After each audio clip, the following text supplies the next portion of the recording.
I'm going to ask you to vote no on the amendment. I'm just going to say a few things about the conversation that we're having. I think it's important for us to just have a few level sets because I don't know what's going on.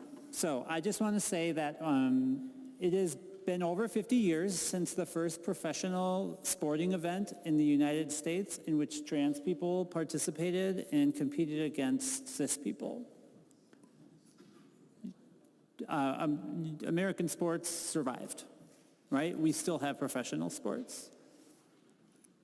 The reason that states are trying to ban people from using the bathroom is because we have always used the bathroom. And nothing has ever happened. I share a restroom with you. I go in there, sometimes you're in there. That has happened forever. Forever. We've been hearing an awful lot of Bible tonight. So I also just want to say, I do not deny or have any problem whatsoever with the religious beliefs that have been expressed here. But I do love, some of my favorite Bible verses are these Leviticus Bible verses about gender and gender identity and what you should not do. And I don't think those are my favorite Bible verses because they tell me that I am wrong, but they tell me that 4,000 years ago, this debate was happening. There were queer people, and there were people who said, you should not dress the way you dress. But we did anyways. And then it's 4,000 years later, we're having the same conversation, the same verses are being quoted, the same queer people are here saying, we're just trying to live our lives. You believe what you want to believe. It makes no difference. It makes no difference to me. This bill has nothing to do with your religious beliefs. We are talking about the law. We are talking about trans people very explicitly now. Very explicitly, you have made the ERA a bill about trans people. I was so grateful to have inclusion in the broader ERA for our community. It's just one piece of this bill, and it says trans people should be treated equally before the law. And we know now, you keep saying that we have made bare. I have always stood here and said trans women are women. I am a woman. I am not a good athlete. I have never played sports well.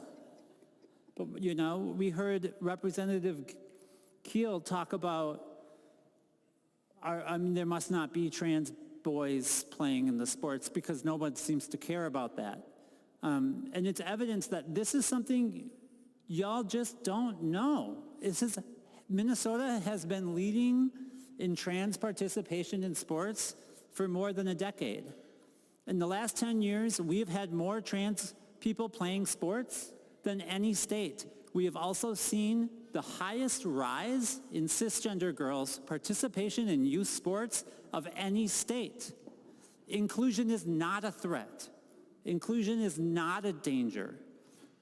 I don't know why we have to pretend like the world falls apart if trans people live and participate in the world, but it simply doesn't. Instead, when you exclude us, you put us at risk. You put our lives at risk. Literally murder, literally assault. You would have me in the men's room. You would put me into positions of such great danger because of an illusion, a threat that is not real. The threat that you perceive is not real. The data has made this clear. Trans girls and trans boys and non-binary people and two-spirit and intersex people have been living through all time, intermingled. You just didn't know that we were there. That's what's happening. 5 years ago, North Carolina decided that they didn't want to have trans people using the bathroom. That was it. We had been using the bathroom for all time. We had been playing sports for all time. I'm excited to see your advocacy for completely jacked trans men with mustaches and beards who are crushing sports return to playing for the girls' teams. I have never heard anyone advocate for that. I've never heard anyone say that our non-binary people should be able to play on the teams of their choice, because you don't care about the issue. There is a political value to what is being done.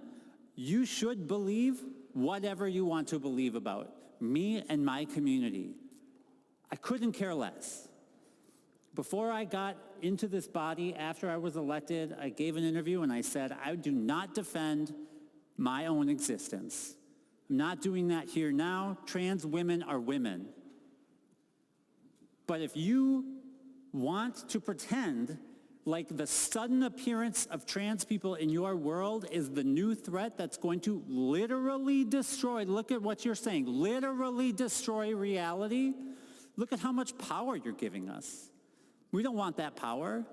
We don't want to be the threat you presume. We just want to live our lives. Kids play sports because they like social inclusion. Why do you want to take that away from trans kids? Kids play sports because they learn how to belong to their community. They learn about teamwork. So you don't want trans kids to have that? What do you want trans girls to do? Because there are trans girls. What do you want them to do? You want to put them into positions of extreme danger? Is that what we want? No, that is not what the people of Minnesota want. It is not what the people of the United States want. The things that have been said on this floor, aside from being incredibly, incredibly cruel, they are dangerous. They are dangerous to our communities. They are dangerous to non-binary people who are completely erased from this conversation.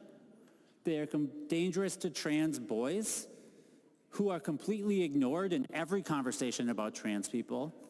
And they are dangerous to trans women, especially trans women of color.